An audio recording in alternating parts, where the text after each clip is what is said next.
उर्दू के साथ बेचारी के साथ एक अजीब ट्रेजेडी हो गई है।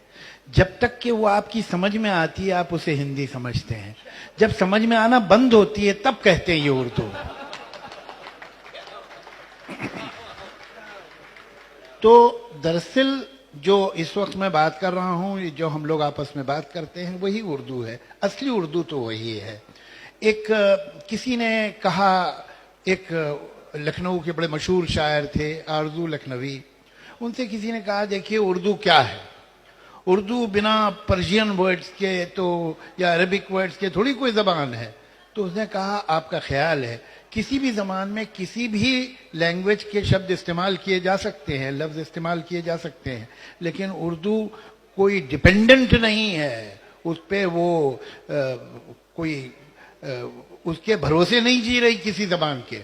और उन्होंने कहा मैं एक किताब लिखूंगा उर्दू में जिसमें एक वर्ड भी नहीं ऐसा होगा जो पर्शियन रूटेड हो या अरबिक रूटेड हो, और उन्होंने पूरी किताब लिखी।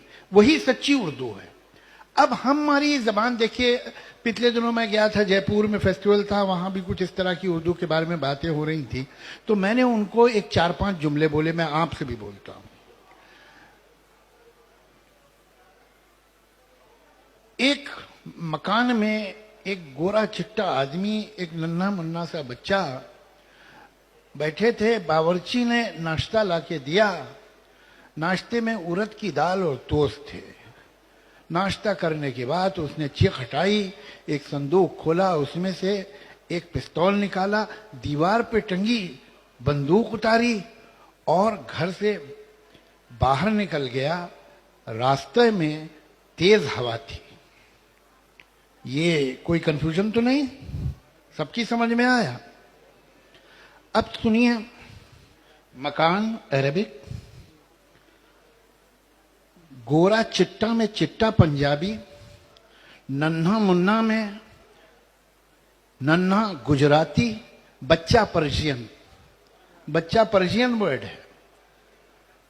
बावर्ची टर्किश। बीच में एक लफ्ज मैं बोलना भूल गया था, बाल्टी हटा के, बाल्टी पुर्तगालीज। नाश्ता फारसी, चिक टर्किश। कितनी जबानें हमें मालूम है कि हम क्या, पिस्टल अंग्रेजी, संदूक टर्किश, बंदूक टर्किश, इसका दीवार पर्शियन, रास्ता पर्शियन। अगर हम इस तरह से शब्द अपनी जबानों से निकालना शुरू करें, हम बात ही नहीं कर सकते। हमारी जबान में जो मैं और आप बोल रहे हैं, उड़द तमिल, उड़द की दाल, टोस्ट इंग्लिश टोस्ट। तो जब हम 2 मिनट बोलते हैं तो उसमें 10 लैंग्वेजेस के लफ्ज होते हैं, लेकिन उससे ये जबान वो जबान नहीं बन जाती। जबान अपनी स्क्रिप्ट भी नहीं होती। अगर मैं लिख दूं KUCH HOTA HAI, कुछ कुछ होता है, इंग्लिश हो गया क्या? वो स्क्रिप्ट भी नहीं होती। अब यहां लोग हैं जानते हैं, पंजाबी 3 स्क्रिप्ट में लिखी जाती है, गुरमुखी में लिखी जाती है, देवनागरी में लिखी जाती है, और फारसी रस्मुल खत में भी लिखी जाती है। मगर पंजाबी तो पंजाबी रहती है, किसे कैसे भी लिख लो। स्क्रिप्ट जबान नहीं है, वोकेबलरी भी जबान नहीं है। अगर मैं ये कहता हूं ये हॉल एयर कंडीशनड है, तो मैं अंग्रेजी नहीं बोल रहा हूं। हालांकि दोनों जो खास शब्द हैं वो दोनों अंग्रेजी के हैं, हॉल भी और एयर कंडीशन भी। लेकिन अंग्रेजी क्यों नहीं बोल रहा हूं? इसलिए कि इधर ये लगी है और उधर है लगी है। लैंग्वेज अपना ग्रामर और सिंटैक्स होती है। अब देखिए उर्दू क्या है। जो हम हिंदी कहते हैं, जो हम हिंदुस्तानी कहते हैं, जिसे हम उर्दू कहते हैं, वो सिंटैक्स, वो ग्रामर एक है। मैं आ रहा हूं, तुम जा रहे हो, मुझे प्यास लगी, तुम खाना खाओगे, कहां जा रहे हो, कब आओ, ये सब तुमने सुना है, मैंने सुना है। ये सब क्या है? ये कौन सी भाषा है? ये हिंदी है कि उर्दू है? ये हिंदुस्तानी है, यही हिंदी है, यही उर्दू है। अब 4 शब्द आपने इधर डाल दिए तो इधर पलड़ा झुक गया, 4 उधर डाल दिए तो उधर पलड़ा झुक गया। यूं करके लिखा तो एक जबान बन गई, उधर से लिखा तो दूसरी जबान बन गई। लेकिन एक आम आदमी जो सड़क पे बोल रहा है जब तक आप उसका बोलना जो है लिखेंगे नहीं, तय नहीं कर सकते वो क्या बोल रहा है। हिंदी के उर्दू, ये वर्ड बड़े दिनों बाद आज सुनने को आया, हिंदुस्तानी। इस शब्द को हम भूल गए। महात्मा गांधी ने तो यहां तक कहा था कि इस देश की जो सरकारी जबान है, जो ऑफिशियल नेशनल लैंग्वेज है, वो हिंदुस्तानी होनी चाहिए। आज हिंदुस्तानी भी कोई जबान है, कोई जानता ही नहीं। हम लोग नहीं जानते, भूल गए इस बात। ये जबान जो है ये हिंदुस्तानी जबान है। एक अजीब बात है कि उर्दू की स्क्रिप्ट सिमट रही है और उर्दू जबान फैल रही है। आप ये देखिए, आज हिंदी में 2 दिन पहले मेरी किताब उर्दू में भी छपी और हिंदी में छपी।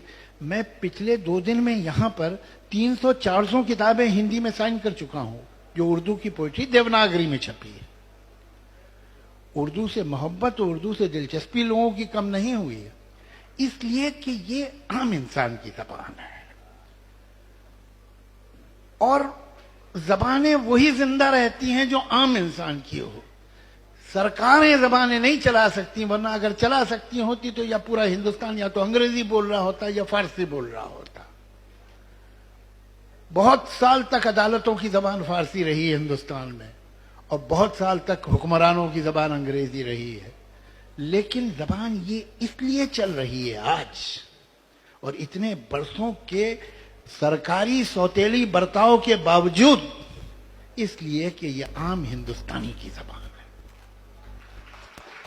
तो कोई हैरत की बात नहीं है कि ये फिल्मों में है, इसे होना ही चाहिए, इसलिए कि फिल्में हिंदुस्तानी हैं और ये जबान भी हिंदुस्तानी है। आप शुरू से लेकर अब तक देखिएगा, अब तो खैर बात बदल गई है, अब तो जबान होती ही नहीं है फिल्मों में, तो कौन सी ढूंढने की जरूरत ही नहीं है। अब तो जो हमारे नए डायरेक्टर हैं, नए राइटर्स हैं, वो उसमें लिखते हैं रोमन में, और आधी से ज्यादा डायलॉग भी अंग्रेजी शब्द होते हैं उसमें। तो अब हिंदुस्तानी जबान तो सिमट रही है वहां, और शायद समाज में भी। आजकल बच्चों से बात कीजिए तो हर जुमले के बाद बोलते हैं you know what I mean, तो मैं बोलता हूं नहीं, I don't know what you mean, you tell me that. तो ये हो गया है। तो शब्दावली जो है, जो लफ्ज हैं लोगों के पास, वो दिन ब दिन कम होते जा रहे हैं। अब तो SMS होता है हर चीज का, वो भी स्पेलिंग छोटी करके। तो ये हालात अलग हैं, वरना आप जब तक देखेंगे 70-80s तक प्रीडोमिनेंटली जो राइटर्स रहे हैं, जो चाहे लिरिसिस्ट हों या डायलॉग राइटर, वो उर्दू ही के रहे। और ये बड़ी दिलचस्प बात है कि उसके बावजूद भी ये फिल्में हमेशा से हिंदी फिल्में कहलाई हैं। ये बड़ी सोचने वाली बात है कि उर्दू वालों ने इसे क्लेम क्यों नहीं किया। ये क्यों नहीं कहा कि नहीं ये जबान तो उर्दू है, भाई हम तो उर्दू में लिख रहे हैं। वो है कुछ शायरी जरिए इज्जत नहीं मुझे, काम तो कर रहे थे, लेकिन ये समझ रहे थे कि फिल्मों में काम करना बहुत अच्छा काम नहीं है। आप जरा देखिए, ये डबल स्टैंडर्ड जो है कभी फिर आगे जाकर नुकसान कराते हैं, और वो हुआ उन्हें नुकसान, इसलिए कि उस वक्त तो खानदान की इज्जत खतरे में आ जाती। फिल्मों में लिखता है